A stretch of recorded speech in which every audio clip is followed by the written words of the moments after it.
Assalamualaikum warahmatullahi wabarakatuh. Selamat siang ya buat teman-teman semuanya, khususnya yang selalu menantikan video-video terbaru atau updatean terbaru dari channel Solusi Utang.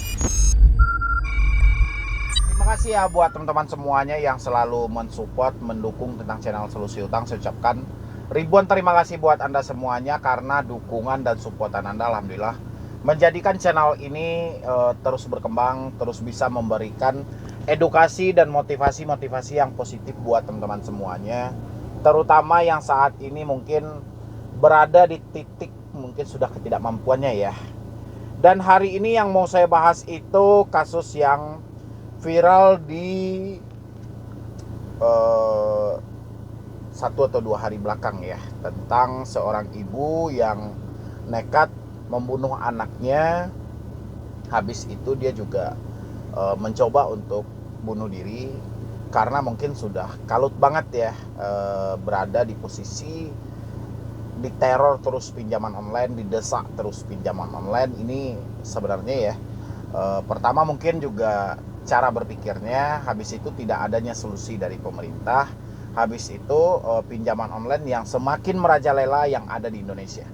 Ya, saya mau bahas hari ini buat teman-teman semuanya sebagai pengingat, sebagai peseimbang rasa takut Anda. Saya rasa ibu ini belum menemukan channel saya ya mungkin ya, bukannya saya menolak takdir yang telah terjadi sama dia, tidak, tapi mungkin saja dia kekurangan supportan atau tidak melihat karena bingung mau berbagi kemana ya. Dan teman-teman semuanya, daripada bingung mau berbagi kemana, itu sudah saya sediakan untuk Anda bisa bergabung di grup WhatsApp. Tinggal klik tombol gabung yang ada di bawah nama channel saya. Ya, nanti Anda bisa masuk ke grup WhatsApp atau berkomunikasi langsung dengan saya supaya saya bisa menjelaskan pada Anda tingkat-tingkat dan persi-persi ketakutan yang Anda alami saat ini. Ya, yang terjebak di pinjaman online, tolong arahkan ke channel-channel yang ada di YouTube. Ya, supaya dia tidak merasa sendiri, tidak merasa orang yang paling teraniaya, supaya rasa semangat mereka terus ada dan tidak dinaungi oleh keputusasaan. Ya, ini tolong dibantu. Oke, ini saya ambil dari Detik Jateng ya. Kalut terjerat pinjol, ibu habisi anak balitanya di Hotel Semarang. Ya, ini beritanya memang cukup gencar-gencarnya, ini cukup gencar-gencarnya dari kemarin ya. Seorang bocah berusia 3 tahun 7 bulan ditemukan tewas di salah satu hotel di wilayah Gajah Makmur, Semarang, Selasa. Belakangan terungkap bocah malang tersebut dibunuh oleh ibunya sendiri. Pelaku bernama Rizka, 34, nekat membekap anak balitanya yang tengah terlelap atau yang tengah tidur ya. Jadi anak ini sengaja diajak mungkin ke hotel, dia mencari referensi baru lah ya. Dia mencoba untuk menenangkan pikiran dia dari rasa ketakutan, dari rasa kecemasan. Tapi apa boleh buat, ketika kebuntuan terjadi, setan pun mencoba menguasai diri sang Nuh. Dan si ibu juga ingin mengakhiri hidup dia gitu loh. Tapi sayangnya gagal ya, mungkin belum saatnya dia untuk kembali ke sang pencipta dengan cara yang sadis ya. Dan untuk sang anak mungkin kita doakan aja almarhum ditempatkan di sisi Allah Subhanahu wa taala ya. Dan biasanya kalau anak-anak kecil kayak gitu langsung masuk surga, amin ya. Oke, dibunuh di kamar hotel. Kasus ini berawal saat pihak hotel mengingatkan pelaku karena sewa kamarnya telah habis. Petugas hotel mendapatkan informasi bila pelaku akan memperpanjang sewa, namun hingga 2 jam tak ada lagi konfirmasi yang diberikan oleh pelaku. Ternyata sampai jam 6 sore tidak ada konfirmasi. Kemudian si resepsionis kembali datang ke sana bersama security 2 orang dengan membawa master key. Ya. Saat pintu kamar dibuka, petugas hotel tersebut kemudian menemukan Rizka dan anaknya yang sudah dalam kondisi meninggal. Sang anak diduga ditemukan sudah dalam kondisi meninggal dunia, sedangkan sang ibu ditemukan dalam kondisi mungkin pingsan atau tidak sadar. Dugaan mengarah ke sang ibu. Doni menyebut bila tidak ada luka yang ditemukan di tubuh korban, dugaan awal korban telah dibunuh oleh ibunya sendiri. Tidak ada luka jelasnya ya. Sedangkan sang ibu ditemukan dalam kondisi tidak sadar dengan lilitan kain handuk di lehernya. Rizka diduga membunuh anaknya melakukan upaya bunuh diri. Kemungkinan besar si anak sudah dibunuh duluan sebelum ibunya melakukan upaya juga mengakhiri hidupnya ya. Motifnya terungkap mengamankan Rizka 34, ibu yang nekat mengakhiri anak kandungnya berusia 3 tahun 7 bulan di kamar hotel Semarang. Polisi mengungkap motifnya itu karena pelaku takut suaminya karena telah mengambil uang tanpa izin ya. Ini yang sangat saya sesalkan ya. Sangat saya sesalkan di posisi ini, sangat saya sesalkan. Kenapa saya itu selalu meminta Anda untuk jujur dan terbuka, apalagi sama suami ya, atau suami apalagi sama istri, supaya tidak terjadi miskomunikasi di sini ya, atau Anda salah pemahaman di posisi ini. Kalau Anda terus-terusan berbohong, menutupi sesuatu itu yang seharusnya orang terdekat Anda seperti suami Anda beritahu, tapi tidak Anda beritahu, ini cukup bahaya gitu loh. Karena kebuntuan itu cepat banget terjadi, rasa bersalah itu akan cepat banget terjadi ya. Makanya usahakan terbuka dengan suami atau istri. Si tersangka ini merasa takut karena telah menggunakan uang milik mereka, suami istri. Berdasarkan keterangan Rizka, suami itu sosok yang baik dan tak pernah marah. Oleh karenanya ketika ditegur suami, Rizka menjadi kalut. Tadi dari penjelasan yang bersangkutan karena kalut. Jadi kenapa kalut? Karena suami saya ini orang baik. Suami saya ini sepanjang saya menikah mempunyai 2 orang anak, tidak pernah marah. Setelah ditegur suaminya, Rizka lalu kabur dan pergi ke salah satu hotel bersama anak balitanya. Secara spontan Rizka berusaha melakukan upaya bunuh diri setelah membekap anaknya hingga tewas. Dalam pemeriksaan CCTV diketahui tidak ada pihak lain selain korban dan tersangka yang masuk ke kamar ini. Aksi pelaku ternyata dipicu masalah uang pinjaman online atau pinjol. Kepada polisi, Rizka nekat mengambil uang tabungan senilai puluhan juta dan ditegur oleh suaminya. Uang puluhan juta itu akan dia gunakan untuk melunasi pinjol. Rekeningnya kosong dari 39 juta oleh istrinya. Disebut uang tersebut telah digunakan oleh yang bersangkutan untuk membayar cicilan pinjaman online.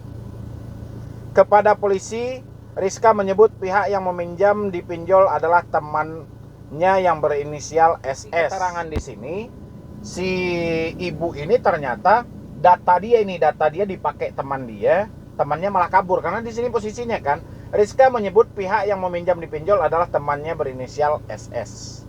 Tagihan itu dialamatkan kepadanya karena terlanjur meminjam identitas ke SS ya. SS ini nggak tahu lah siapa ini. Jadi 1 tahun sebelum menurut keterangan tersangka, KTP tersangka tapi atas persetujuan tersangka itu dipinjamkan ke rekannya atas nama SS, jelas Irwan. Dengan identitas Rizka, SS meminjam uang sebanyak 12 juta namun karena tak pernah dibayar tagihan itu membengkak dan kini mencapai 38 juta. Polisi pun akan melacak keberadaan SS untuk mengkonfirmasi keterangan ini untuk memastikan informasi dari tersangka bahwa KTP dipinjam dan seterusnya. Ini kami sedang mencari keberadaan SS ya.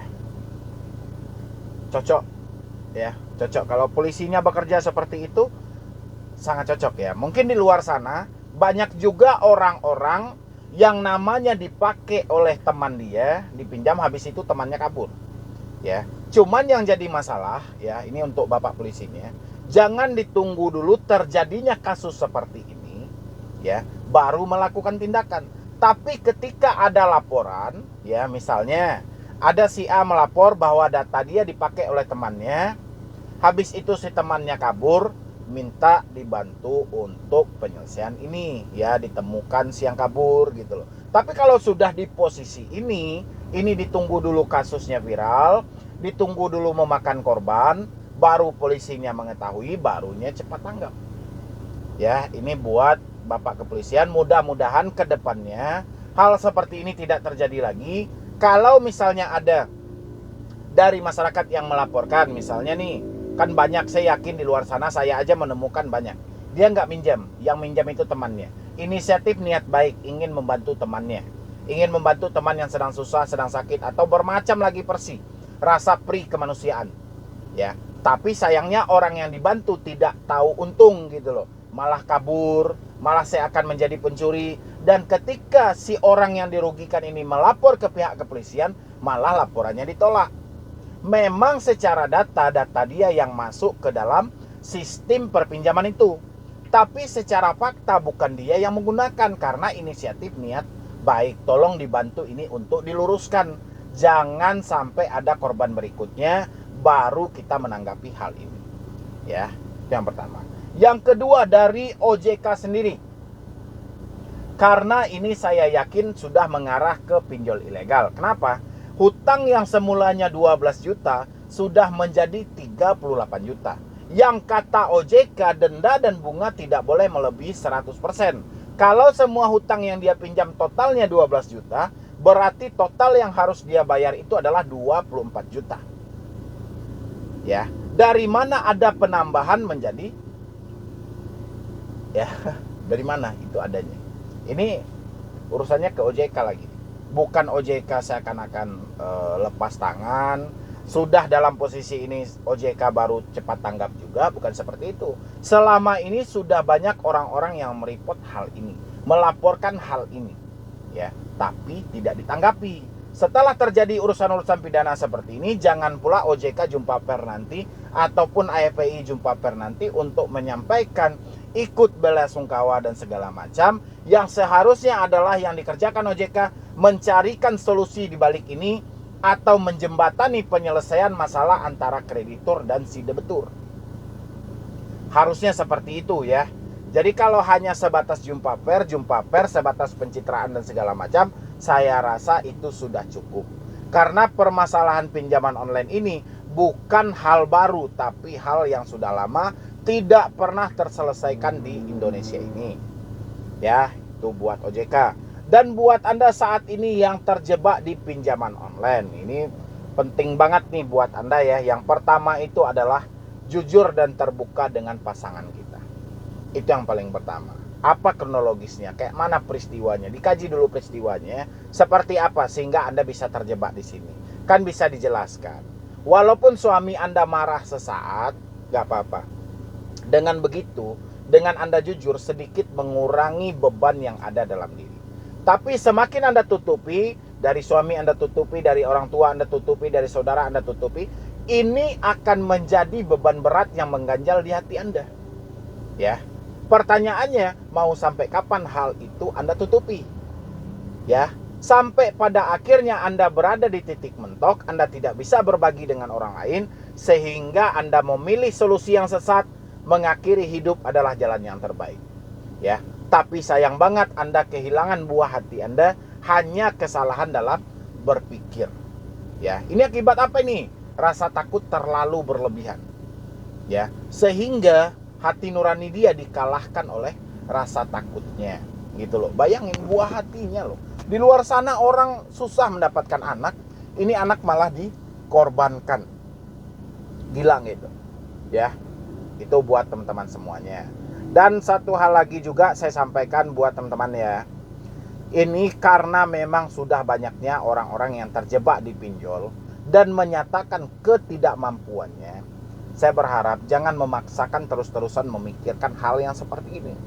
Ya, coba alihkan pikiran Anda ke objek lain. Misalnya Anda berusaha bekerja, ya, bukan terus-terusan memikirkan ini. Saya diteror bang, saya sudah bilangin. Kalau Anda diteror terus-menerus, tutup dulu akses telepon Anda. Karena kekuatan satu-satu mereka adalah via telepon dan WhatsApp. Tutup itu, ya.